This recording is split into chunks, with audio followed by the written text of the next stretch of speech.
Hi hello students, welcome to SPR IAS tech. ఈరోజు మనం Chalukya Kings గురించి, అంటే చాళుక్యన్ కింగ్డమ్ గురించి స్టార్టింగ్ గురించి తెలుసుకున్నాం. తూర్పు చాళుక్యులు ఎలా ఏర్పడ్డారు, దానికి ముందున్న బ్యాక్గ్రౌండ్ స్టోరీ, బాదామి చాళుక్యుల గురించి వీళ్ళని తెలుసుకున్నాం. ఈ రోజు క్లాస్లో వచ్చేసి రూలర్స్ అంటే పరిపాలకుల గురించి తెలుసుకుంటున్నాము. సో ఫస్ట్ అండ్ ఫార్మోస్ట్ అందరూ తెలుసుకోండి, ఈ క్లాస్ చాలా లెంతీ. ఈ తూర్పు చాళుక్యుల గురించి చాలా ఎక్కువ చదవాల్సి వస్తుంది, అలాగే ఇన్ డెప్త్ స్టడీ ఉంటుంది. నెక్స్ట్ అన్నిటికన్నా ముఖ్యమైనది ఏంటంటే ఈ కంటెంట్ అనేది మీకు ఓపికను టెస్ట్ చేస్తుంది. ఎందుకు టెస్ట్ చేస్తుందో చెప్తాను చూడండి. ఈరోజు మనం చూడబోయేది చాళుక్యుల గురించి. అందులో చాలామంది రాజులు ఉన్నారు, కింగ్స్ ఉన్నారు, ప్రతి ఒక్కరి గురించి తెలుసుకుంటాము. సో వాళ్ళ గురించి ఇండియన్ హిస్టరీ లాంటి టాపిక్స్లో లేదు కాబట్టి రీజనల్గా ఏపీ హిస్టరీలో ప్రత్యేకంగా ఉంది కాబట్టి సో అందులో మనం వచ్చేసి డెప్త్ స్టడీ అనేది చేస్తున్నాం. ఈ తూర్పు చాళుక్యుల యొక్క ఫౌండర్ వచ్చేసి మనకు తెలిసిపోయింది కుబ్జ విష్ణువర్ధన. తర్వాత జయసింహ ఉంటారు తన కొడుకు, తర్వాత ఇంద్ర భట్టారక ఉంటారు. జయసింహ కొడుకు ఉండరు కాబట్టి ఇంద్ర భట్టారక యొక్క కొడుకు విష్ణువర్ధన్ 2 వస్తారు. తర్వాత మంగి యువరాజా వస్తాడు.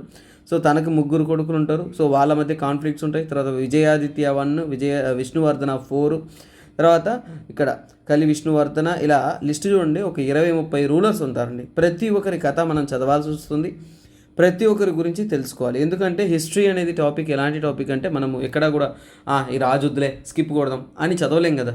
సో అందుకే ఏంటంటే స్టూడెంట్స్ మనం ప్రతి ఒక్కటి చదవాల్సిన అవసరంలో అయితే ఇప్పుడు ఉన్నాం. సో ప్రతి ఒక్కటి చదవాల్సిన అవసరంలో ఉన్నాం కాబట్టి ఇది ఒక బోరింగ్ టాపిక్, మీ ఓపికని టెస్ట్ చేస్తుంది, చాలా చిరాకు కొడుతుంది, చాలా బోర్ కొడుతుంది. ఎన్నో రాజులు వస్తారు, ఎందుకంటే 500 సంవత్సరాల చరిత్రను మనం ఇప్పుడు చదవబోతున్నాం ఆంధ్ర ప్రాంతం గురించి. సో అందువల్ల you need to have lots and lots of patience, ఓపిక అన్నీ ఉండాలి. కాకపోతే ఎప్పుడు కూడా నేను క్లాస్కి ముందు మీకు ఒక ప్రివ్యూ క్రియేట్ చేస్తాను, అయితేనే మీకు సబ్జెక్ట్ మీద అవగాహన ఉంటుంది. కాబట్టి ఈరోజు కూడా అలాంటిదే, ఈ రూలర్స్ గురించి తెలుసుకోవడానికి ముందు ఒక ప్రివ్యూ ఇస్తాను, మ్యాప్ ప్రివ్యూ ఇస్తాను. Very very important. మన క్లాసెస్ అనేది అంతగా వ్యూస్ రాలేదండి, అంతగా ప్రమోట్ అవ్వట్లేదు. నేను అడ్వర్టైజ్మెంట్ ఇలాంటి వీటిలో చేయట్లేదు, అందువల్ల ప్రమోషన్ మనకు అంత సెట్ కాదు. నేను సబ్జెక్ట్ కంటెంట్లో కాన్సన్ట్రేట్ చేస్తాను. మీరు నాకు చేయాల్సిన హెల్ప్ ఏంటంటే ఎప్పుడు కూడా మన కంటెంట్ని మీరు వీలైనంత వరకు స్టూడెంట్స్కి కానీ మిగతా వాళ్ళకి షేర్ చేయండి. ఎందుకంటే ఒక్కొక్క హాఫ్ అన్ అవర్ క్లాస్ మీరు వింటుంటారు చూసారా, దానికి 6 to 8 hours ఆఫ్ ఎఫర్ట్స్ అనేది నేను వేసి మీకు ఫ్లో చార్ట్ మెథడ్లో కానీ పీడిఎఫ్స్ కానీ పీపీటీస్ కానీ అన్నీ రెడీ చేస్తున్నాను. So I concentrate on my content.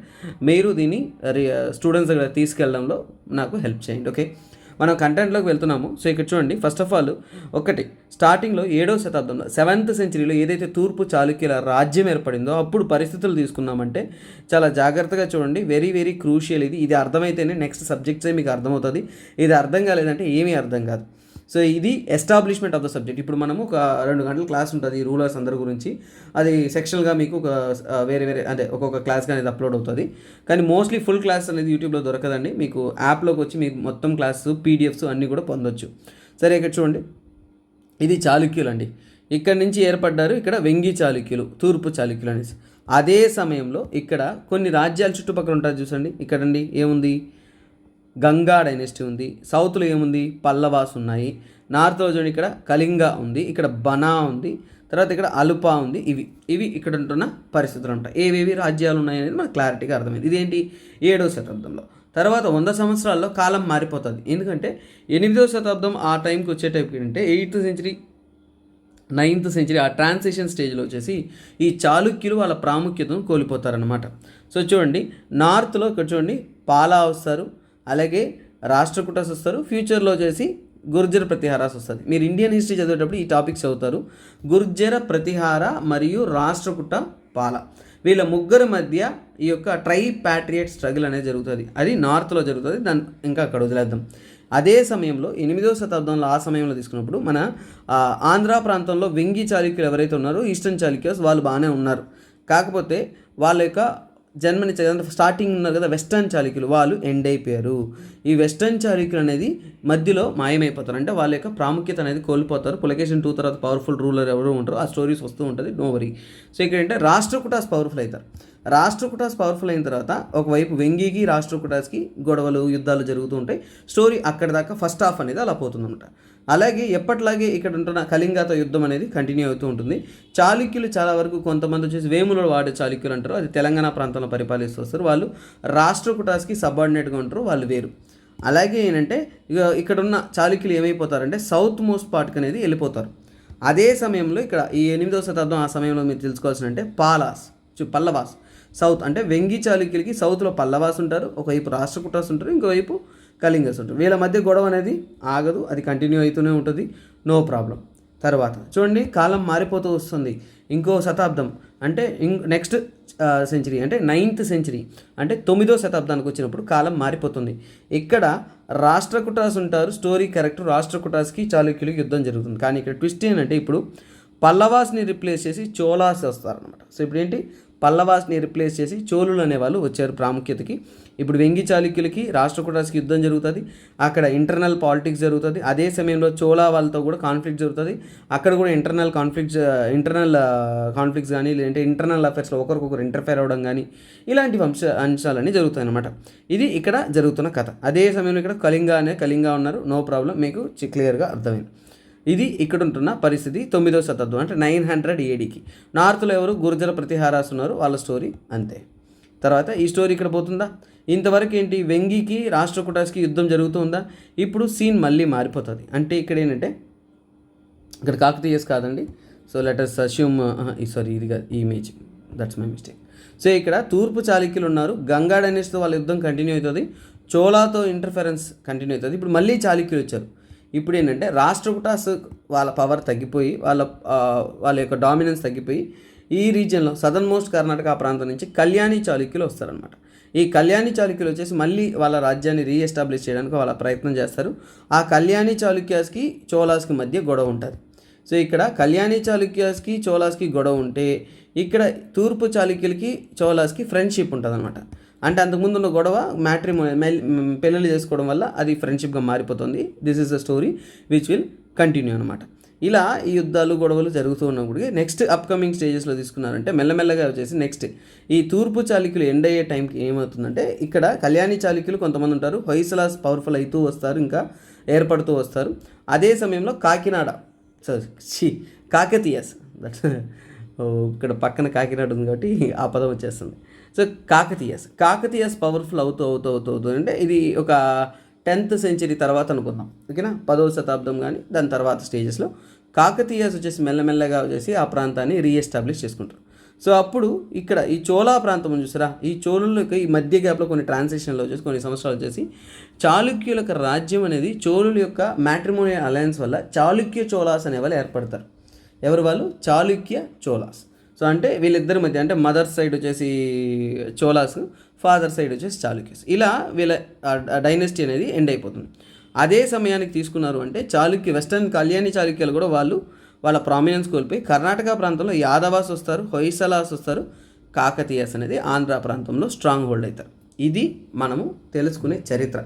అంటే రూలర్స్ గురించి తెలుసుకునే ముందు అక్కడున్న పరిస్థితులు తెలుసుకున్నారనుకోండి, తర్వాత రూలర్ గురించి తెలిసినప్పుడు అబ్బా ఈ రూలర్ ఈ రాజుతో గొడవ పడ్డాడు అన్నప్పుడు నేను అప్పుడు ఒక ఇమేజ్ చూపిస్తే మీకు అది క్లిక్ అవుతుంది అనమాట. చాలా కష్టం అండి. ఈ క్లాస్ వినడానికి ఓపిక ఉండాలి, నేను రాయడానికి నాకు 3 రోజులు పట్టింది. సో అంటే మీకు కూడా ఎంతో ఓపిక ఉంటే తప్ప మీరు వినలేరు, విన్నా అర్థం కాదు. సో ఓపిక చాలా తెచ్చుకోండి, క్లియర్గా అర్థం చేసుకోండి. ఎందుకు అది పనిగా చెప్తున్నా అంటే ఒక సబ్జెక్ట్ అనేది చదవడం చాలా కష్టం అండి, చదివి అర్థం చేసుకోవడం అంతకన్నా కష్టం. అదే నేను నోట్స్ మీకు క్లియర్గా ఇచ్చేసాను కాబట్టి ఒక్కసారి మీరు కానీ క్లియర్గా క్లాస్ వినగలిగారు అంటే ఓపిక్గా, తర్వాత మీరు కంటెంట్ అనేది పీడిఎఫ్ నేను మీకు ఏదైతే పర్చేస్ చేసుకుంటారో వాళ్ళకి ఇస్తాను.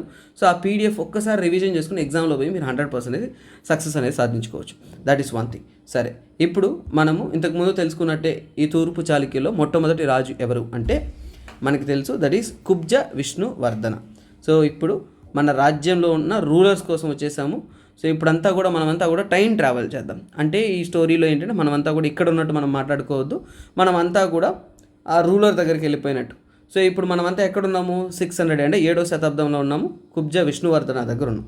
సో ఇప్పుడు కుబ్జ విష్ణువర్ధన తన రాజ్యాన్ని ఇక్కడ వెస్ట్ చాళుక్యాస్ నుంచి కూడా, ఎందుకంటే పులకేశిన్ II చనిపోతాడు, దాని తర్వాత ఎంత ప్రామినెంట్ రూలర్స్ ఉండరు, సో రాజ్యాలన్నీ చిన్నాభిన్నం అవుతుంది. కాబట్టి అలా విడిపోతున్న భాగంగా తూర్పు చాళుక్యులు అనేది ఇక్కడ నుంచి నా కొడుకు నా సంతతి ఈ తూర్పు చాళుక్యాస్ ఆఫ్ వెంగిగా పరిపాలిస్తామని నిర్ణయించుకుని కుబ్జ విష్ణు, మనమంతా కూడా తన ఆస్థానంలో కూర్చోన్నాం అనమాట. సో ఇప్పుడు ఏం జరుగుతుంది, సో ఇప్పుడు సపరేట్గా తన అఫైర్స్ అనేది అంటే తన పరిపాలన కానీ ప్రతి ఒక్కటి కూడా తనంతట తాను ఇండిపెండెంట్గా అనేది అడ్మినిస్ట్రేట్ చేయడం చేశారు. సో ముందు నుంచి కూడా ఏంటంటే వెంగిని పరిపాలిస్తున్నప్పుడు వాళ్ళ అన్నగారైన పులకేశిన్ II చేసి ఎక్కువగా ప్రెషర్ పెట్టేవాడు కదా, నువ్వు నా అండర్లో ఉన్నావే కానీ నీ ఇష్టాన్ని నువ్వు పరిపాలించనే ఉన్నవాడు.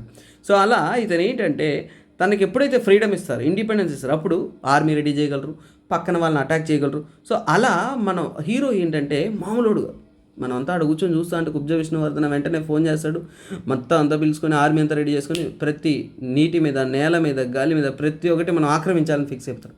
అలా తను అటాకింగ్ పవర్లో పవర్ఫుల్ పర్సన్ అనమాట. అందుకే తను కోటలని, ఎక్కడ నీటి మీద ఉన్న కోటలని, అలాగే సమాంతర నేల మీద ఉన్న కోటలని, అడవిలో ఉంటున్న కోటలను ప్రతి ఒక్కటి కూడా అతను కబ్జా చేసుకున్నాడు.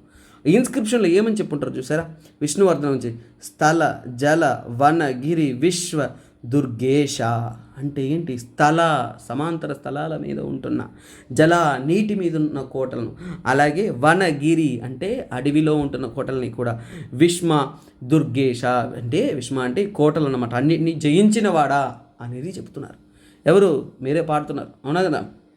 సో అలాగే మన హీరో అయిన కుబ్జ విష్ణువర్ధన్కి ఎన్నో టైటిల్స్ అనేది ఇచ్చారు. అలాంటి ఒక టైటిల్స్లో ముఖ్యమైన టైటిల్లే ఏంటంటే చూడండి, విశ్వసిద్ధి.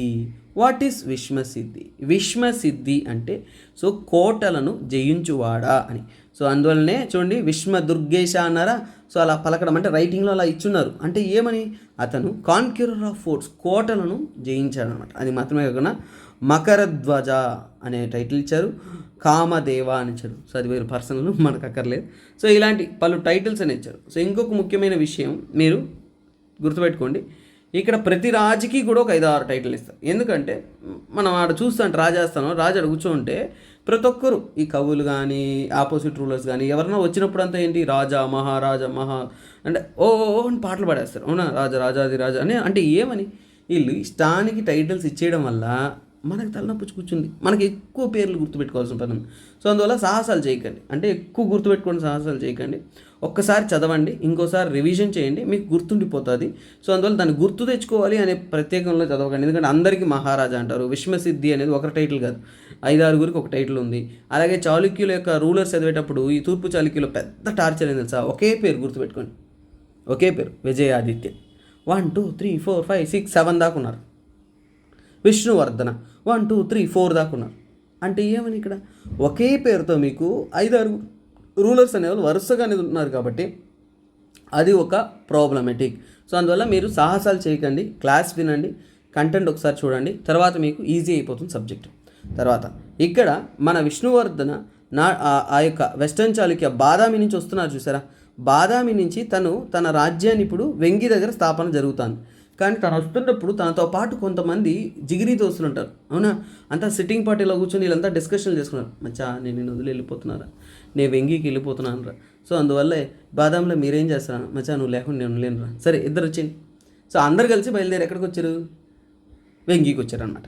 సో అలా వచ్చిన వాళ్ళు ఎవరు అంటే, వచ్చే వాళ్ళు ఊరికి ఉంటారా? మందుపాటి సిట్టింగ్ మాత్రం కాదు. మచ్చా నీకు గొడవ వస్తే నేను వస్తా, కుబ్జ విష్ణువర్ధన తగ్గేదేలే, నువ్వు ఏమన్నా చేయి నేనుంటా అన్నట్టు మంచి జిగిరి దోస్తులు వచ్చారు. అలా ఎవరంటే కాలకంప.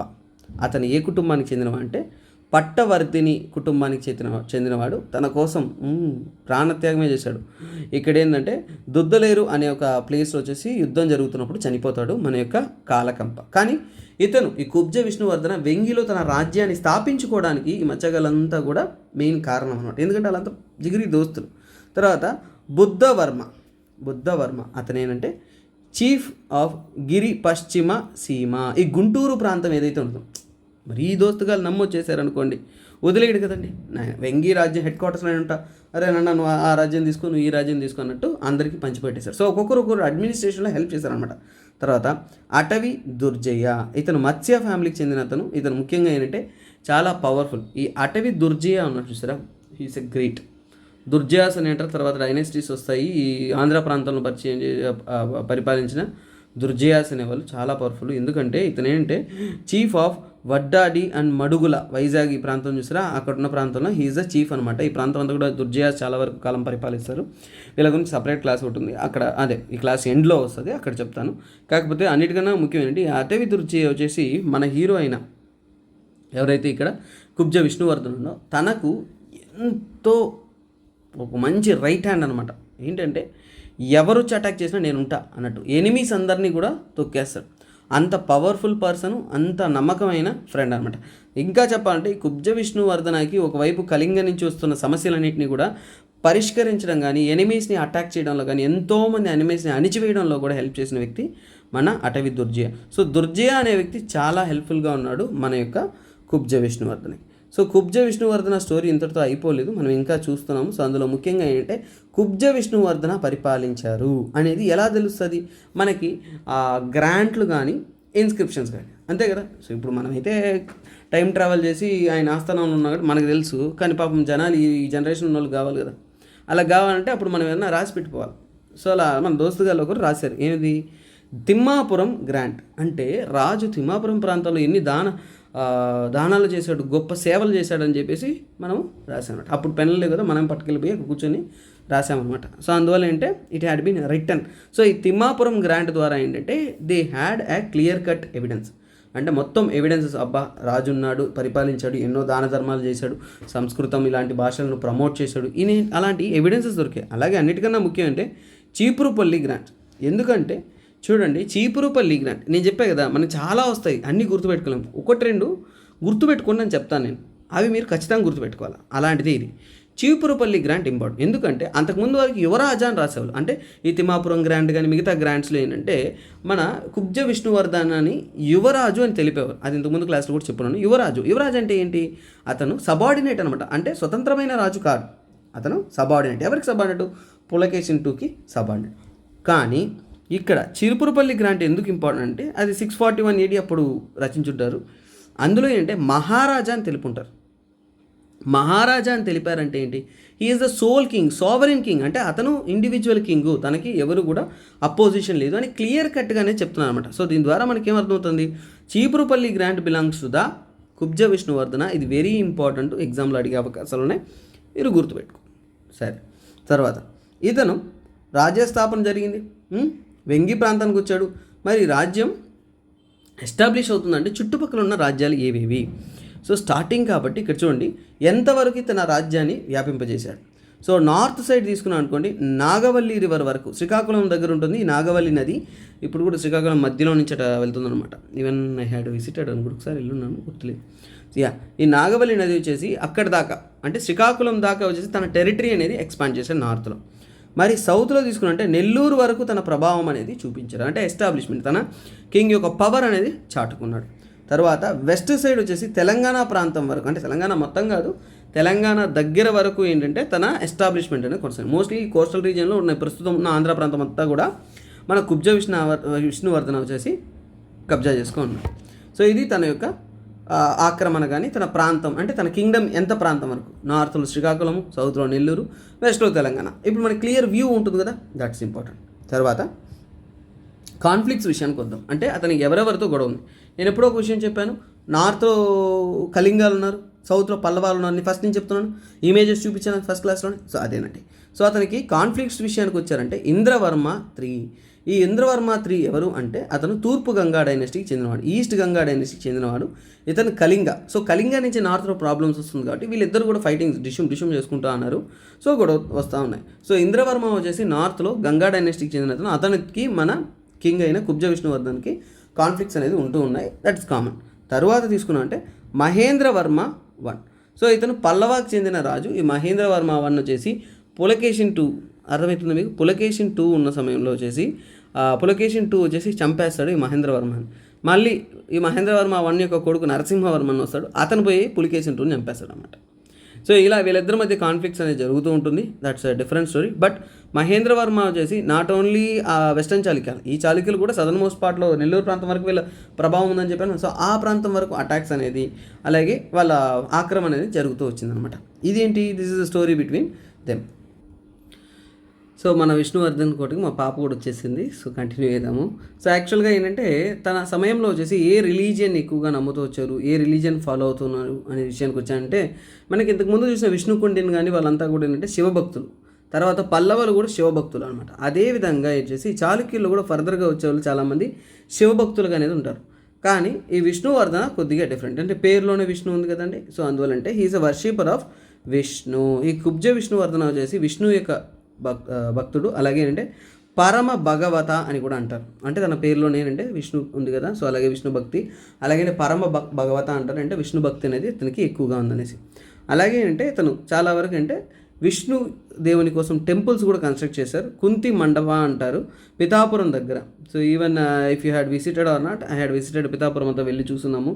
ఇంపార్టెంట్ టెంపుల్స్ కూడా బ్యూటిఫుల్ అండి. అసలు అది చిన్న విలేజ్, ఒక టౌను, స్మాల్, బట్ ఏంటంటే టెంపుల్స్ మాత్రం ఏన్షియన్ టౌన్స్ అంతా కూడా ఈ రోజుకి ఎక్కువగా మోడర్న్గా ఉండదండి.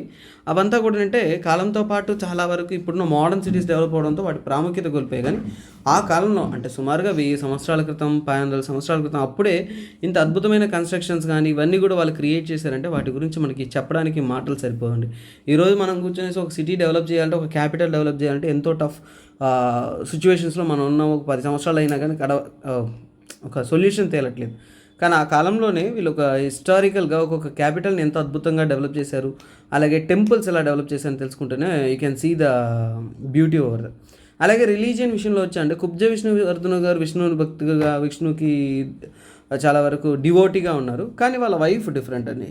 అతని యొక్క వైఫ్ వచ్చేసి అయ్యన మహాదేవి, తను వచ్చేసి జైన్ డివోటీ అనమాట. సో జైన్ భక్తురాలు.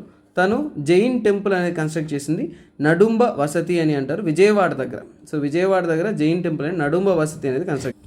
సో ఇలా రిలీజియన్లో ఉన్నప్పుడు ఏంటంటే ఎప్పుడైతే ఇతను హిందువు, వాళ్ళ వైఫ్ జైనిజం అంటే ఎటు తిరిగి వైఫ్ మాట వినాల్సిందే కండి, లేకపోతే ఇంట్లో తిండి దొరకదు. సో అందువల్ల మన కుబ్జ విష్ణువర్ధన గారు ఏం చేశారంటే ఓకే సరే జైనిజాన్ని సపోర్ట్ చేస్తాం. ఆ విధంగా వచ్చేసి is not against any religion. జైనిజాన్ని సపోర్ట్ చేసే అతను, అలాగే అంటే ఈ యొక్క నార్మల్ హిందూయిజం కూడా ఏంటంటే సపోర్ట్గా ఉంటూ ఉన్నాడు. సో అలా అంటే he has been supporter of both the religions అనమాట.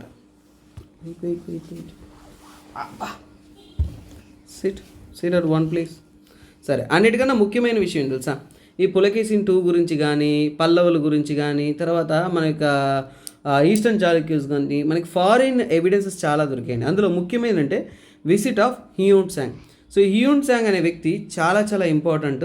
7వ శతాబ్దంలో మన భారతదేశానికి వచ్చిన ఒక చైనీస్ ట్రావెలర్ అనమాట. సో తన రైటింగ్స్ ద్వారానే మనకి ఎన్నో ఎవిడెన్సెస్ అనేది దొరికాయి. So let's see the path he travel. తను వచ్చిన దారి చూద్దాం. సో యాక్చువల్గా ఏంటంటే చైనాలో ఇక్కడ చూడండి, తను మంగోలియా కింద చైనా దగ్గర ఇక్కడంటే చాంగ్జియాన్, అక్కడి నుంచి లియాంగ్ యో వు హియా హౌ హుయా అవన్నీ మనకు అర్థం కాదయ్యా.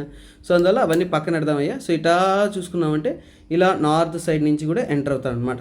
సో అక్కడి నుంచి ఎంటర్ అయ్యి ఇక్కడి నుంచి మనకి ఇంపార్టెంట్ శ్రీనగర్, పూంచు అంటే జమ్మూ అండ్ కాశ్మీర్. ఎందుకు ఈ మ్యాప్ ప్రత్యేకంగా చెప్తున్నా అంటే చాలా వరకు మన క్లాసెస్ చెప్తున్నప్పుడు ఈ మ్యాప్ తెలియదండి. ఎలా వచ్చాడని తెలుసు, కానీ మ్యాప్ కూడా మీరు గుర్తుపెట్టుకున్నారు అనుకోండి, అతను వచ్చింది తెలుసుంటుంది, తర్వాత ఏం చేశాడు కూడా మీకు ఈజీగా గుర్తుంటుంది చాలా వరకు. ఎందుకంటే ఇది ఇండియన్ హిస్టరీలో very important person. AP history కానీ ఏ హిస్టరీలో అయినా కానీ వెరీ ఇంపార్టెంట్. ఇండియా చరిత్రలో మర్చిపోలేని ఏన్షియన్ హిస్టరీలో ఇంపార్టెంట్ ఉన్న పర్సన్ హ్యూన్ సాంగ్ అనమాట. సో ఇతను ఏంటంటే శ్రీనగరు, పూంచు, అక్కడి నుంచి కుల్లు, జలంధరు ఇదంతా వచ్చి మళ్ళీ ఇలా నార్త్ అంతా వచ్చి తర్వాత అయోధ్యలో కొన్ని సంవత్సరాలు ఉంటారు, అక్కడ చదువుకుంటాడు. అన్నిటికన్నా ముఖ్యమైన విషయం అంటే నలంద. ఈ నలంద అనేది అప్పుడు యూనివర్సిటీ.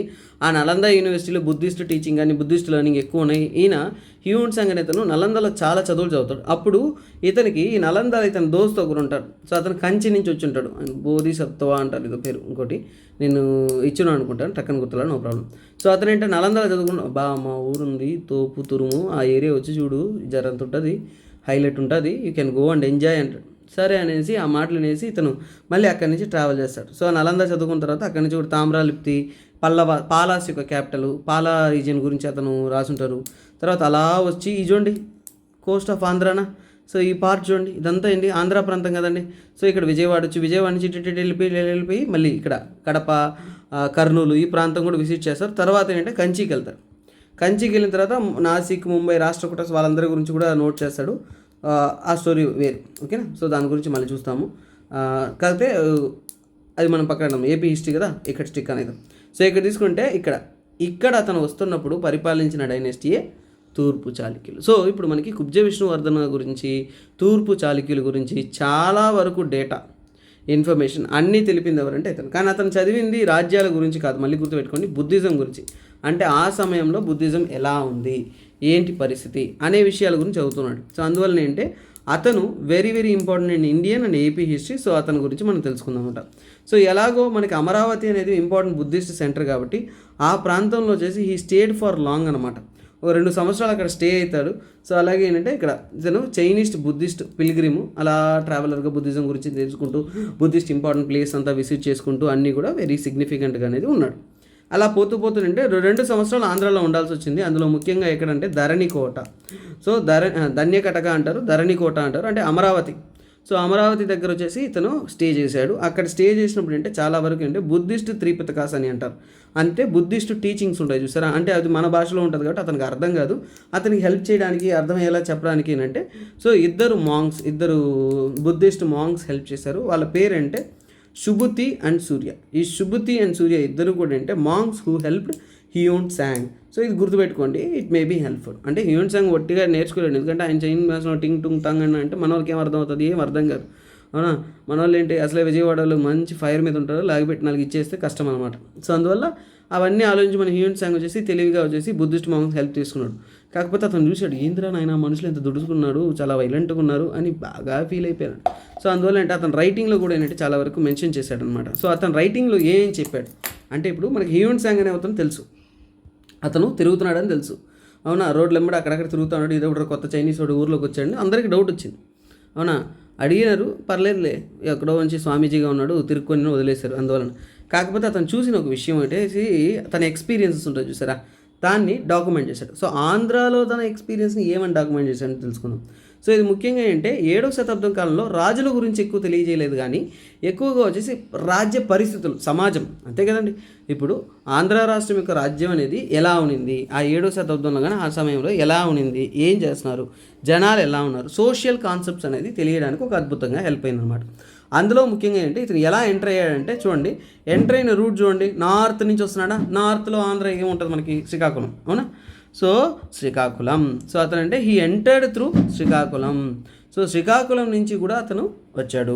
సో ముఖ్యంగా శ్రీకాకుళంకి నార్త్లో ఆ ప్రాంతంలో అంతా ఏ కంట్రోల్లో ఉన్నాయి ఆ టైంలో, కళింగ రాజ్యం యొక్క ఇన్ఫ్లుయెన్స్ అనమాట. సో అలాగే ఏంటంటే సో అతను వస్తున్నప్పుడు ఏంటంటే కళింగ, సో కళింగ నుంచి కూడా అక్కడి నుంచి కూడా ఏంటంటే he was entering the region. So అప్పుడు అలా వచ్చి ఏంటంటే నాగార్జునకొండ ఇలా కొన్ని ప్రాంతాలు బుద్ధిస్ట్ ఇంపార్టెంట్ సైట్స్ ఏవైతే ఉన్నాయో వాటన్నిటిని కూడా అతను విజిట్ చేస్తూ వచ్చాడు.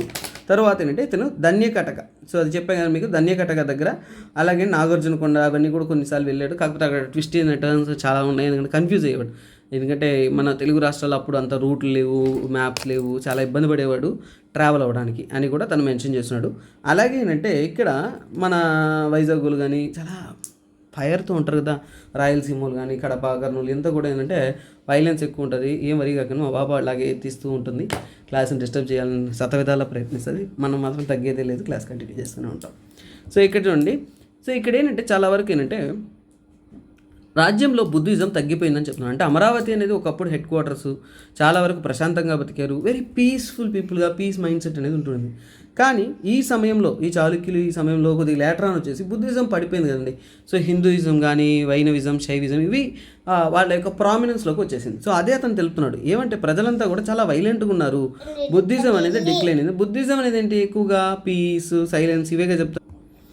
సో ఇక్కడ అతను ఏంటంటే బుద్ధిజం చాలా తగ్గిపోయింది, ప్రజల్లో వైలెన్స్ ఎక్కువైపోయింది అని చాలా బాధపడిపోయాడు. అవునా, ఆయన మన పని ఏంటి, కొన్ని బుద్ధిస్ట్ బుక్స్ చదువుకోవాలనేసి నీట్గా చదువుకున్నాడు. ఎందుకంటే జనాలను మార్చేంత ప్రయోజనాలు అనేది అప్పట్లో చేయలేక వదిలేశాడు. లేదంటే అతను కానీ ఒక సెక్ట్ క్రియేట్ చేసి అందరూ మారిపోండి బుద్ధిజంలో పెద్ద మీటింగ్లు పెట్టి అరిచి అందరిని చెప్పేసి అనుకోండి, చివరికి అందరూ బుద్ధిజంగా మారిపోయి ఈరోజు ఆంధ్ర అంతా బుద్ధిజంగా ఉండేదేమో. కానీ అలాంటి పని చేయలే, మనిషి చదువుకొని తెలుసుకొని అట్లా వెళ్ళిపోయాడు అనమాట. తర్వాత ఏంటంటే చాలా వరకు గుంటూరు నుంచి కూడా ఏంటంటే అతను కంచికి ప్రయత్నం స్టార్ట్ చేశాడు. అంటే గుంటూరులో ఉన్నాడు, గుంటూరు తర్వాత ఏంటంటే అదే అమరావతి గుంటూరు అంతా చూసుకున్న తర్వాత చాలా నాయన 2 సంవత్సరాలు బాగా నాకు హాస్పిటాలిటీ ఇచ్చారు, బాగా తిండి పెట్టి చంపేశారు, టేస్ట్ అదిరిపోయింది, కానీ కారం కొద్దిగా ఎక్కువైంది, పర్లేదు అడ్జస్ట్ అవుతాను నేను అనేసి తన చివరికి ఏంటంటే he went to the Kanchi. So కంచికి తన ప్రయత్నం అనేది స్ట్రైట్గా వెళ్ళా. అవునా, సో ముక్కుని ఇటు తిరిగి ఇటు తాకినట్టు మనోడు ఏంటంటే అంత ఊరంతా తిరిగి వెళ్ళాడు. For example I will show the map. So చూడండి, డైరెక్ట్గా వెళ్ళిపోకుండా ఇక్కడి నుంచి కూడా, ఎందుకంటే నాగార్జునకొండ అవన్నీ చూసుకోవాలి కదా. సో అవన్నీ చూసుకొని ఎటు తిరిగి రాయలసీమ ఈ ప్రాంతం అంతా తిరుక్కొని మళ్ళీ కంచికని తన ప్రయాణం అనేది మొదలెట్టాడు. సో ఆ దారిలో వచ్చేసి మన రాయలసీమ ప్రాంతాలను కూడా అతను విజిట్ చేశాడు, రాయలసీమ ప్రాంతాల గురించి అతను తెలుసుకున్నాడు. సో అందువల్లనే ఆ ప్రాంతంలో పరిపాలించిన రాజుల గురించి, అప్పుడున్న పరిస్థితుల గురించి కూడా మనకి బాగా తెలిసిందనమాట. సో అందులో ముఖ్యంగా తీసుకుంటే కర్నూలు, కడప ఇవంతా కూడా తను విజిట్ చేసినప్పుడు తెలుగు చోళ అంటారు, లేదంటే తెలుగు చోళ డైనిస్టీ అని అంటారు. ఆ డైనాసిటీ అనేది అక్కడ రూల్ చేస్తుంది. ఈ పాయింట్ గుర్తుపెట్టుకోండి, జస్ట్ గుర్తుపెట్టుకోండి. ఎందుకంటే మనకు ఒక 10-20 రాజులు దాటిన తర్వాత ఈ చోళా డైనాసిటీ యొక్క ఇన్ఫ్లుయెన్స్ ఎలా ఉందనేది మనకి రాజుల్లో తెలుస్తుంది. సో అది చెప్పే కదా, చాలా లెంతీ క్లాసు, అక్కడ మీకు తెలుస్తుంది. ఇంతకన్నా స్పీడ్గా చెప్పాను అనుకోండి మీకు అసలేం అర్థం కాదు. సో అందువల్ల నేను స్పీడ్గా వెళ్ళలేను, అందుకని నేలకుండా ఒక మోడరేట్గా వెళ్తున్నాను. Hope you are good enough అనమాట. ఏమైనా ఇష్యూస్ ఉంటే యూట్యూబ్లో కమెంట్ చేయండి, తెలుస్తుంది నాకు, నో ప్రాబ్లం. అలాగే అంటే అక్కడ క్యాపిటల్, సో ఈ యొక్క కడప కర్నూలు ప్రాంతాల్లో తెలుగు చోడా అనేసి, ఆ తెలుగు చోడా యొక్క క్యాపిటల్ ఏంటంటే ముడివేము అంటారు. కడప దగ్గర వస్తుంది, పెద్ద ముడియం అని అంటారు. ఇది యాక్చువల్గా ఏంటంటే ఎక్కువగా ఈ ప్రాంతంలో వచ్చేసి జైనిజం ఫాలో అవుతున్నారు. ఆ సమయంలో వచ్చేసి చూడండి, ఒకవైపు వేరే వేరే రిలీజియన్స్ ఉన్నా కానీ ఇక్కడ తెలుగు చోడా డైనెస్టీలో ఈ కడప కర్నూలు ప్రాంతాల్లో జైనిజం ఎక్కువగా ఉన్నది అనేది క్లియర్గా వచ్చేసి మన హ్యూన్ సంగ్ చెప్తున్నాడు. కానీ హ్యూన్ సంగ్ నచ్చదు కదండి. ఎందుకు నచ్చదు? అతను బుద్ధిజం స్ప్రెడ్ అవ్వాలని కోరుకుంటాడు. అక్కడ ఏముందాడా? జైనిజం ఉంది. సో మనోడికి ఏంటి జైనిజం నచ్చలే, అందువల్ల ఆ రీజియన్ గురించి అంత పాజిటివ్గా రాయలేదు. తర్వాత చివరికి అంటే కంచికి వెళ్ళారు. అక్కడ ఏదైతే పల్లవ యొక్క క్యాపిటల్ ఉంటుందో అక్కడికి వెళ్ళారు. ఎందుకంటే యాక్చువల్గా కంచి వచ్చేసి birth place of Dharmapala Bodhisattva. ఈ ధర్మపాల బోధిసత్వ అని నేను చెప్పాను కదా ఇంతకుముందు, మళ్ళీ పేరు రాస్తున్నాను, నేను ఎక్స్ప్లెయిన్ చేస్తాను అనేసి. మన నలంద యూనివర్సిటీలో ఈ మన గురువు గారు ఎవరైతే ఉన్నారో హ్యూన్ సంగ్ చదువుకున్నప్పుడు కాలేజీ దోస్తు, అవునా, మన ఊరోడు చెప్తారు కదా, దోస్తు మచ్చా మా ఊరు ఉంటుందిరా, బీభత్సం ఉంటుంది, నువ్వు ఒకసారి రావాల్సింది, హైలైట్ ఉంటుంది అని చెప్తారు కదా. అదేవిధంగానే ఈ ధర్మపాల బోధిసత్వ వచ్చేసి నలందలో చదువుకుంటున్నప్పుడు మన హ్యూన్ సంగ్ చెప్పేశాడు, మా ఊరు ఉంటుందిరా, భలే ఉంటుంది, సూపర్ ఉంటుంది, దారిలో కూడా యాక్చువల్గా బుద్ధిజం సైట్స్ ఉన్నాయి, అమరావతి ఉంది, అవన్నీ నువ్వు చూసుకున్నావు అంటే నీకు హెల్ప్ అవుతుంది, ఆ మాట చెప్పాడు. తర్వాత ఏంటి, మళ్ళీ ఇక్కడ వచ్చావంటే కంచిలో గటికాస్ ఉంటాయి, ఎడ్యుకేషనల్ హబ్, లెర్నింగ్ సూపర్గా ఉంటుంది, నలంద యూనివర్సిటీ ఏంది, మా ఊళ్ళో ఇంకా బాగా చెప్పిస్తారు అని చెప్తాడు అనమాట. ఇవన్నీ చెప్పిన తర్వాత ఈయన ఉంటాడా? అందుకే అక్కడి నుంచి ఎగేసుకొని తట్టాపట్టా చదువుకొని ఈపినంతా కూడా బుక్స్ అవి మోసుకొని గొడుగెత్తుకొని లైట్ ఎత్తుకొని అలా వచ్చేస్తాడు మన బోధిసత్వ. అలా వచ్చిందే ఆ యొక్క హ్యూన్ సంగ్, లేదంటే హ్యూన్ సంగ్ వచ్చి ఉండేవాడు కదా అది. సో ఇప్పుడు మొత్తానికి ఏంటంటే మనకి స్టోరీ ఈజ్ ఓవర్. ఎవరిది? కుబ్జ విష్ణువర్ధన అయిపోయింది. ఇప్పుడు నెక్స్ట్ రూలర్ దగ్గరికి మనం రావాలి. అంటే ఏంటి? నెక్స్ట్ రాజు, అవునా. సో నెక్స్ట్ రాజు ఎవరంటే he is Jayasimha Vallabha. So Jayasimha Vallabha ఇతర సంతతులు అంటే వీళ్ళంతా కూడా నెక్స్ట్ ఫర్దర్ రూలర్స్ అన్నమాట. మీరు తెలుసుకోవాల్సిన అన్నిటికన్నా ముఖ్యమైన విషయం ఏంటంటే ఈ జయసింహ వల్లభ కానీ తర్వాత వస్తున్న రూలర్స్ కానీ మరీ అంత గొప్ప రూలర్స్ ఏం కాదండి. అంటే ఏంటంటే ఏంటి ఓకే, నో ప్రాబ్లం. సో వీళ్ళంతా ఏంటంటే అంత సిగ్నిఫికెంట్ రూలర్స్ కాదు. ఎందుకంటే తర్వాత వచ్చే వాళ్ళంతా కూడా కాన్ఫ్లిక్ట్స్, స్టోరీస్ తెలుసుకోవడానికి బాగుంటుంది. గుణగా వస్తారు, గుణగా. సో అతను వచ్చినప్పుడు ఏంటంటే మీకు స్టోరీ చాలా ఇంట్రెస్టింగ్గా మారుతుంది. అతని గురించి చాలా గుర్తుపెట్టుకోవాల్సి వస్తుంది, వెరీ ఇంపార్టెంట్. ఎందుకంటే నేను ఇంపార్టెంట్ రూలరా కాదా అనేది కూడా చెప్తాను, పాయింట్స్ కూడా చెప్తాను, డోంట్ వరీ. సో ఇక్కడ ముఖ్యంగా ఏంటంటే ఇతను ఒక పవర్ఫుల్ కింగ్ అని చెప్పుకోవచ్చు. ఎందుకంటే వాళ్ళ నాన్న వచ్చేసి రాజ్యస్థాపన చేసేసారు, కుబ్జ విష్ణువర్ధన. ఇప్పుడు దీని టాస్క్ ఏంది? రాజ్యాన్ని వ్యాపింపచేయడం. వీళ్ళకున్న సమస్యలు ఏంది? North side Kalinga, south side Pallava, వీళ్ళిద్దరితోనే గొడవలు, అవునా. సో అందువలన ఏంటంటే అప్పుడు పవర్ఫుల్ రాజు ఎవరంటే సో కాల్డ్ కళింగ రాజులు ఉన్నారు కాబట్టి ఆ కళింగ ప్రాంతాన్ని చేసి ఇతను ఆక్రమణ చేస్తారనమాట. సక్సెస్ఫుల్ కూడా సాధిస్తాడు. సో అందుకోసమే ఇతనికి టైటిల్స్ కూడా ఇస్తారు. అంటే బాగా చేశాడు, యుద్ధాలు చేస్తున్నాడు, చాలా వరకు తన రాజ్యాన్ని మ్యాక్సిమంకి తీసుకెళ్తున్నాడు అనే ఒక నమ్మకంతో వచ్చేసి ఇతనికి శ్రీ పృథ్వీ వల్లభ, అలాగే సర్వసిద్ధి, సర్వాన్ని జయించిన వాడు అనే విధంగా సర్వసిద్ధి అని కూడా టైటిల్ ఇచ్చినమాట. ఎందుకంటే అతను ఒక ఎక్స్పాన్షనిస్ట్గా ఉన్నాడు. సో తన తండ్రి సాధించిన కొన్ని ప్రాంతాలని తను చేజిక్కించుకున్నాడు. కళింగలో వచ్చేసి చాలా వరకు డామినెంట్గా ఉన్నారు. సో వాళ్ళని కూడా తన కంట్రోల్ తీసుకొచ్చాడా లేదా, అందుకనమాట. సో అలాగే ఏంటంటే ఇతనికి ఇంకా ముఖ్యమైన ఇక మన జయసింహ వల్లభ సమయంలో ఏంటంటే అన్నిటికన్నా ముఖ్యమైన విషయం తన రాజ్యం వచ్చేసి లెర్నింగ్కి కంట్రిబ్యూట్ చేశారు. గటికాస్ ఉండేవి, అంటే మనకు తెలుసు కదండి కంచిలో గటికాస్ ఉన్నాయని కదా మన హ్యూన్ సంగ్ వెళ్ళారు. సో అందులో ఆ గటికాస్ అనేది ఏంటంటే చాలా వరకు అద్భుతంగా లెర్నింగ్కి సెంటర్గా ఉంది. అక్కడి నుంచి ఇన్స్పైర్ అయిన మన జయసింహ వల్లభ ఏంటంటే కొన్ని ఎస్టాబ్లిష్ చేయడం స్టార్ట్ చేశాడు. అంటే ఏంటంటే గటికాస్ అనేది తెలుగు రాష్ట్రాల్లో స్థాపించడం స్టార్ట్ చేశాడు. సో అందుకోసం అంటే is a great pattern of learning. ఈ చదువులోను లెర్నింగ్లోను వీటిలో వచ్చేసి మన హీరో వచ్చేసి అద్భుతమైన ఎక్స్పర్ట్ అనమాట. సో ఎక్స్పర్ట్ కాబట్టి సో ఇక్కడ ఏంటంటే తను ఏంటంటే లెర్నింగ్లో వచ్చేసి కాంట్రిబ్యూట్ చేశాడు చాలా వరకు. ఏంటంటే మనకేంటి లైబ్రరీ, మనం చదువు గటికాస్ అంటే ఏంటి మనకు అర్థం చేసుకున్నాం, లైబ్రరీ చదువుకోవడానికి పుస్తకాలు పెట్టి అరే బాబు ఊర్లో అంతా చదువుకొని బాగుపడండి, మీకు అంత బుర్ర పెరుగుతుంది అనే విధంగా చెప్పేవారు అనమాట. సో అలాగే ఏంటంటే తన సమయంలో వచ్చేసి నిడమూరు గ్రాంట్స్, ఈ నిడమూరు గ్రాంట్స్ అనేది ఏంటంటే చాలా వరకు అంటే ఒక ఏమేమి దానాలు చేశాడు, ముఖ్యంగా ఏంటంటే మూలఘటిక ఆసనపురం అనే దగ్గర మూలఘటిక అనేది ఒకటి స్థాపించడానికి ఈ గ్రాంట్లో అనేది మెన్షన్ చేస్తున్నారు. మూలఘటిక అంటే ఏంటి, ఆంధ్ర రాష్ట్రంలో వచ్చేసి ఘటిక అనేది ఒకటి స్థాపించారు, లైబ్రరీ అనేది స్థాపించారు. అలాగే ఇతని సమయంలో వచ్చేసి ఇంతకుముందు ఈ యొక్క విష్ణువర్ధన సమయంలో వచ్చేసి వెంగిలో క్యాపిటల్ ఎస్టాబ్లిష్ చేయాలి. అప్పుడంటే పిస్తపురాన్ని జయించిన పులకేశిన్ II అని ఉంటుంది. అంటే పులకేశిన్ II వచ్చేసి అప్పుడున్న పరిపాలకులైన పిస్తపుర అంటే పితాపురం ప్రాంతం ఏదైతే ఉంటుందో ఆ ప్రాంతాన్ని చేజిక్కించుకున్నారు. సో అక్కడి నుంచి వచ్చేసి అడ్మినిస్ట్రేషన్ చేస్తూ వచ్చాడు. కానీ ఇప్పుడు ఏంటంటే రాజ్యం స్వతంత్రం అయ్యింది, రాజ్యానికి మంచి క్యాపిటల్ కావాలి. సో అందువల్ల ఈ పిస్తపురా నుంచి కూడా క్యాపిటల్ని వెంగిపురాకి మార్చాడనమాట. ఎవరు, మన so called hero Jayasimha. So మొత్తానికైతే ఇప్పుడు వెంగి చాళుక్యులు అంటున్నాం చూసారా, ఆ వెంగి అనేది క్యాపిటల్గా అనేది మారిపోయింది. సో ఇక్కడ నుంచి స్టోరీస్ ఉన్నాయండి, చిన్నపాటి రాజులు కాబట్టి వాళ్ళ పర్సనల్ స్టోరీలోకి కానీ కొన్ని స్టోరీస్ నేను చెప్పట్లేదు, అంటే అవి అథెంటిసిటీయే కరెక్ట్గా లేదు. అథెంటిసిటీ అంటే అవి కరెక్టా కాదా అనేది ఆర్గ్యుమెంట్లుగా ఉంది. కొన్ని బుక్స్లో కంపేర్ చేసినప్పుడు కొన్ని బుక్స్లో ఉన్నాయి, కొన్ని బుక్స్లో కరెక్ట్గా లేదు, కొన్ని బుక్స్లో అవి తప్పుగా కూడా మెన్షన్ చేస్తున్నారు. ఆల్టర్నేటివ్గా చూస్తుంటే ఒకరికి కొడుకుని ఇచ్చినారు, ఇంకొకరికి బ్రదర్ అని ఇచ్చినారు. ఇలా కొన్ని కాంప్లెక్స్ ఉన్నాయి. కాబట్టి ఆ చిన్నపాటి రాజుల గురించి మరీ స్టోరీలోకి వెళ్ళకుండా, ఎందుకంటే ఉన్నాయండి స్టోరీస్, బుక్స్ కొన్ని ఉన్నాయి ఆ రాజుల గురించి, అవన్నీ కూడా పర్సనల్ స్టోరీస్, రీజనల్ స్టోరీస్ కానీ ఇవన్నీ ఉన్నాయి. మరి అంత దాకపోయాయంటే మన క్లాస్ 2 గంటలు కాకుండా 10 గంటలు చాళుక్యుల గురించి మనం చదువుకుంటాం ఉండాల్సి వస్తుంది. అందువల్ల ఏంటంటే వాటిని కొద్దిగా మనం అట్లా అడ్జస్ట్ చేసి మెయిన్ థింగ్స్లోకి మనం చూస్తున్నామంట. సో ఈ వెంగి అనేది వాళ్ళు క్యాపిటల్ చేసుకున్నారా, జయసింహ గారు జయసింహ వల్లభ క్యాపిటల్ చేశారు కదండి. చేసిన తర్వాత అంటే అది ఏ ప్రాంతంలో ఉంది, బా రోషి. సో అదండి. సో ఇక్కడ ఎక్కడ ఉందంటే పెద్ద వేగి మరియు చిన్న వేగి, ప్రస్తుతం ఉన్న పేర్లు పెద్ద వేగి అని చిన్న వేగి అని అంటారు. దెండులూరు పక్కన అంటే వెస్ట్ గోదావరి డిస్టిక్లో అనేది ఉంది ఈ యొక్క వెంగి అనేది ఆ ప్రాంతం. ఓకేనా, ఏలూరు అంటారు చూసారా, సో ఆ దగ్గర ప్రాంతంలోనే ఉంటుందన్నమాట. అలాగే ఏంటంటే ఇతను సర్వసిద్ధి అనే ఒక టౌన్ని కూడా స్థాపిస్తాడు, అందుకని ఇతను సర్వసిద్ధి అని కూడా అంటారు. వైజాగ్ పక్కన ఆ రీజియన్లో సర్వసిద్ధి అనే ఒక టౌన్ని ఎస్టాబ్లిష్ చేస్తాడు అనమాట. తర్వాత ఏంటంటే ఇతని గురించి విప్పర్ల ఇన్స్క్రిప్షన్ ఒకటి ఇస్తారు. అన్నిటికన్నా ఇంపార్టెంట్ ఇన్స్క్రిప్షన్ అండి. కొన్ని పాయింట్స్ అనేది చాలా చాలా సిగ్నిఫికెంట్ వస్తుంది, వెరీ ఇంపార్టెంట్, మిస్ కావద్దని చెప్తాను. అందులో ఈ పాయింట్ ఇంపార్టెంట్, ఎందుకంటే ఈ విప్పర్ల ఇన్స్క్రిప్షన్ గురించి మీరు ఎందుకు ఖచ్చితంగా గుర్తుపెట్టుకోవాలంటే, సో చూడండి, ఫస్ట్ తెలుగు మొట్టమొదటిసారిగా పూర్తి తెలుగులో రాసిన ఇన్స్క్రిప్షన్ ఏదంటే ఇదేనండి.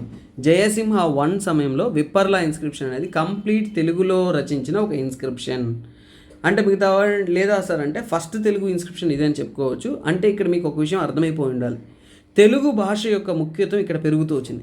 తెలుగు లాంగ్వేజ్ యొక్క గ్రేట్నెస్ కానీ, తెలుగు లాంగ్వేజ్ యొక్క ఎక్స్పాన్షన్ కానీ, తెలుగు లిటరేచర్ యొక్క బిగినింగ్ కానీ ఈ యొక్క వెంగి చాళుక్యుల సమయంలో డెవలప్ అయిందని చెప్పుకోవచ్చు. అందుకోసమే ఏంటంటే this stands to be very very Singh. అంతకుముందు ఏమైంది సార్ అంటే సంస్కృతము, ప్రాకృతు ఇలాంటి భాషలు ఎక్కువగా వాడుతూ ఉండేవాళ్ళు. మన రాజుకు వయసు అయిపోద్ది, మన రాజు చనిపోతాడు. సో ఇక్కడ ఏంటంటే జయసింహ వచ్చేసి తనకి కొడుకు లేరండి, ఎవరు కొడుకులు నెక్స్ట్ సంతతి లేరు, చనిపోతాడు. చనిపోయిన తర్వాత వాళ్ళ బ్రదర్ వచ్చేసి ఇంద్రభట్టారక వస్తాడు. అతను కూడా చెప్పుకోంత గొప్ప వ్యక్తి ఏం కాదు, సో తక్కువ కాలమే బతుకుతాడు. అతను కూడా చనిపోతాడు. అతను చనిపోయిన తర్వాత ఏంటంటే తన పెద్ద కొడుకు కూడా ఏంటంటే యుద్ధంలోనే చనిపోతాడు. సో అందువల్ల ఏంటంటే వాళ్ళు కూడా అంత షార్ట్ లివ్డ్. అందువల్ల అంటే నెక్స్ట్ కొడుకు అనేది రూల్కి స్టార్ట్ చేస్తాడు, అతనే విష్ణువర్ధన II. ఎందుకంటే ఇక్కడ మీకు ఒక ఫ్లో చార్ట్ ఇచ్చింటాను, దాన్ని మళ్ళీ కాపీ చేసి ఇక్కడ పేస్ట్ చేసుకుంటాను. అది మీకు ప్రతి టాపిక్లోనే మీకు హెల్ప్ అవుతూ వస్తుంది. అందువల్ల ఇక్కడ మా పాప అన్నింటినీ పగలగొడుతుంది. అబ్బా ఇది మీరు ప్రతి క్లాస్లోనూ చూసుకుంటూ ఉన్నా అంటే మీకు అర్థమవుతుంది.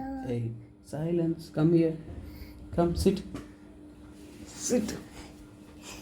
యా, సో ఇక్కడ చూడండి, Kubja Vishnuvardhana first ruler established. తన కొడుకు జయసింహ 1 చూసేసాము. తర్వాత ఏంటి, ఇతనికి కొడుకులు లేరు, అవునా లేదా, కొడుకులు లేరు కాబట్టి వాళ్ళ బ్రదర్ వచ్చేసి ఇంద్రభట్టారక వచ్చేసి రాజు అవుతాడు. కానీ అతను షార్ట్ లివ్డ్, వాళ్ళ పెద్ద కొడుకు చనిపోతాడు కాబట్టి. సో ఇక్కడ నెక్స్ట్ కొడుకు వచ్చేసి Vishnuvardhana. So Vishnuvardhana II. So తను రాజ్యాన్ని పరిపాలిస్తాడు. సో చూడండి, మనము ప్రతి రాజు గురించి చెప్పిన తర్వాత ఈ మ్యాప్ నేను మీకు చూపిస్తాను, అప్పుడు మీకు అర్థమవుతుంది. అబ్బా ఈ రాజు అయిపోయాడు, ఈ రాజు కథ ఇది, తర్వాత ఇది చదువుకోవడానికి రివైజ్ చేయడానికి. క్లాసెస్ ఇప్పుడు కూడా డీటెయిల్గా డెప్త్గా వెళ్తూ ఉంటుందండి, తర్వాతనే మీరు సబ్జెక్ట్ అనేది అర్థం చేసుకోగలరు. సరే, ఇప్పుడు మనం ఏంటి, మన రూలర్ ఎవరు వచ్చారు, విష్ణువర్ధన. సో విష్ణువర్ధన వచ్చేసి 2 వచ్చేసి 673 నుంచి కూడా 682 AD. ఇక నుంచి ఏ ఇయర్స్ కూడా చదువుకుంటూ వస్తాము. ఎందుకంటే ఏన్షియంట్ ఇండియాలో మీరు ముందు చూసిన రాజుల్లో టైం అనేది ఎక్కువగా చదవరు. ఇప్పటి నుంచి ఏంటంటే టైం కూడా చదువుకుంటూ వస్తారు. జస్ట్ ఒక యావరేజ్ గుర్తుపెట్టుకోవడానికి అనేది ట్రై చేస్తామన్నమాట. సో అలా వచ్చాము అంటే ఇక్కడ విష్ణువర్ధన 2 వచ్చారు. అతను ఎవరు? ఇంద్రభట్టారక యొక్క యంగర్ సన్. సో చిన్న కొడుకు అని, ఎందుకంటే ఎప్పుడు పెద్ద కొడుకే రాజ్యాన్ని పరిపాలిస్తారు, కానీ పెద్ద కొడుకు చనిపోయాడు కాబట్టి వేరే దారి లేక చిన్న కొడుకు అనేది వస్తాడనమాట. సో ఇతను తన సాహసాలతో, తను ఫైటింగ్స్తో స్కిల్ ఎక్స్పర్ట్ కాబట్టి తనకి పలు టైటిల్స్ కూడా ఇవ్వడం జరిగిందనమాట. తనకి ఇచ్చిన టైటిల్ అంటే ప్రళయాదిత్య. ప్రళయం అంటే ఏంటి? దుమ్ము లేపుతాడు, అవునా కదా? సో దానికి అతను అంటే ప్రళయాదిత్య అంట. విషమ సిద్ధి, నేను చెప్పాను విషమ సిద్ధి టైటిల్ మల్టిపుల్ మెంబర్స్కి ఇస్తారు. ఏంది ఒక చోట ఉండవా? సో విషమ సిద్ధి అంటారు. తర్వాత సర్వలోకాశ్రయ అని కూడా అంటారు. ఎందుకని? Is expert. అతనేంటి? చాలా వరకు పవర్ఫుల్ కింగ్. అంతా చాలా ప్రాంతాలను వచ్చి స్టేజ్ ఎక్కించుకుంటాడు. తనకి ఎప్పుడు ఉండే కాన్ఫ్లిక్ట్స్ మనం చెప్పే కదా, చాళుక్యులకి స్టార్టింగ్ స్టేజ్లో తూర్పు చాళుక్యుల కాన్ఫ్లిక్ట్స్ ఒకటి పల్లవాస్, ఇంకోటి ఈస్టర్న్ గంగా డైనస్టీ. ఒకవైపు పల్లవులు, అలాగే తూర్పు గంగా డైనస్టీ ఎవరైతే ఉన్నారో, అదే కళింగ ప్రాంతంలో పైన కింద వీళ్ళిద్దరు గొడవ పడుతూ ఉన్నారు. సో అలాగే అంటే రేయూరు గ్రాంట్ అనేది ఏం చెప్తుందంటే సక్సెస్ఫుల్లీ అగేన్స్ట్ పల్లవాస్. అంటే ఇక్కడ మనకి యుద్ధాల గురించి డేటా లేవండి. సో అందువల్ల అంటే వీ కెనాట్ సే ఈ యుద్ధం జరిగింది, ఇక్కడ గెలిచారనేసి.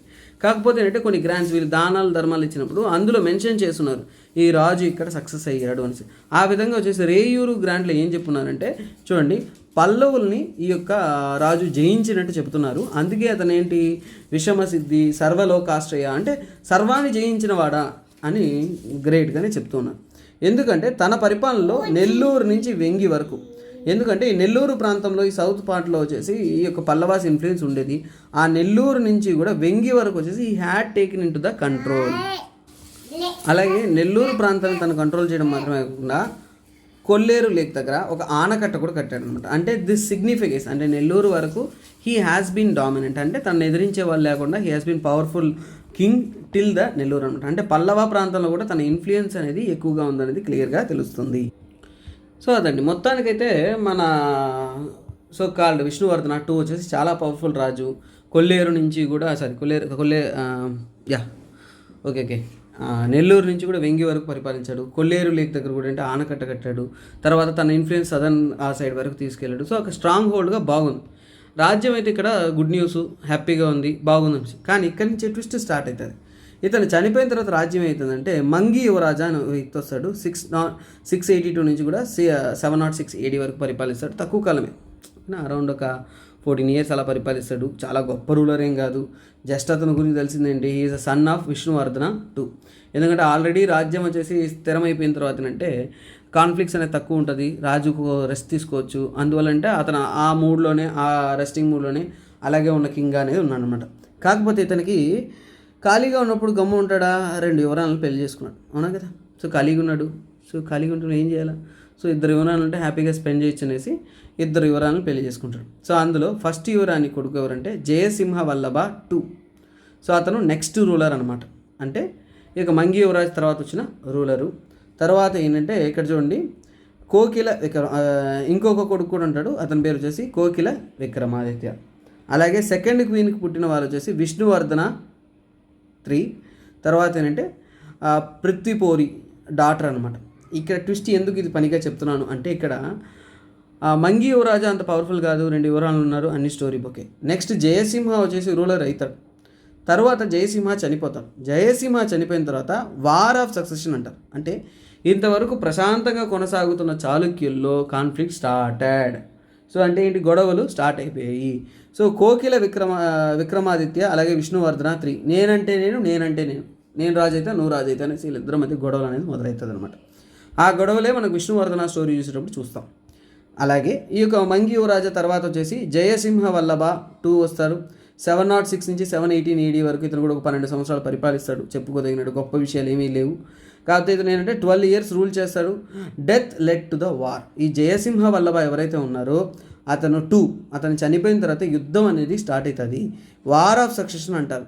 ఒకవైపు కోకిల విక్రమాదిత్య అలాగే ఏంటంటే విష్ణువర్ధన 3 వీళ్ళిద్దరూ కూడా they start fighting with each other. అలాగే చివరికి యుద్ధంలో విష్ణువర్ధన 3 వచ్చేసి సక్సెస్ అవుతారు. అయిన తర్వాత వచ్చేసి విష్ణువర్ధన 3 ఆ లాంగ్ రైనింగ్ కింగ్డమ్ ఉంటుంది, అంటే 37 సంవత్సరాలు పరిపాలిస్తాడు, చాలా స్ట్రాంగ్ కింగ్గా ఉంటాడు. సో అతని గురించి మనం నెక్స్ట్ క్లాస్లో తెలుసుకుందాము. సో మన క్లాస్ అనేది ఇప్పుడు 25 to 45 minutes అనేది నార్మల్ టైం నేను ఫిక్స్ చేస్తున్నా కాబట్టి. సో మొత్తానికైతే నెక్స్ట్ క్లాస్లో ఈ విష్ణువర్ధన 3 గురించి అలాగే అక్కడి నుంచి జరిగిన స్టోరీ ప్రతి ఒక్కటి మనం తెలుసుకుందాము.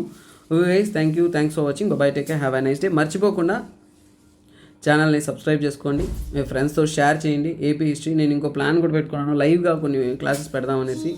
We will look in to it, ఓకేనా? సో ఎందుకంటే క్లాసెస్ ప్రమోట్ అవుతాయి, కొందువల్ల లైవ్ పెడదామని చూస్తున్నాను. Okay, we can see over that. Okay guys, thanks for the day. Bye take care, have a nice day. Bye.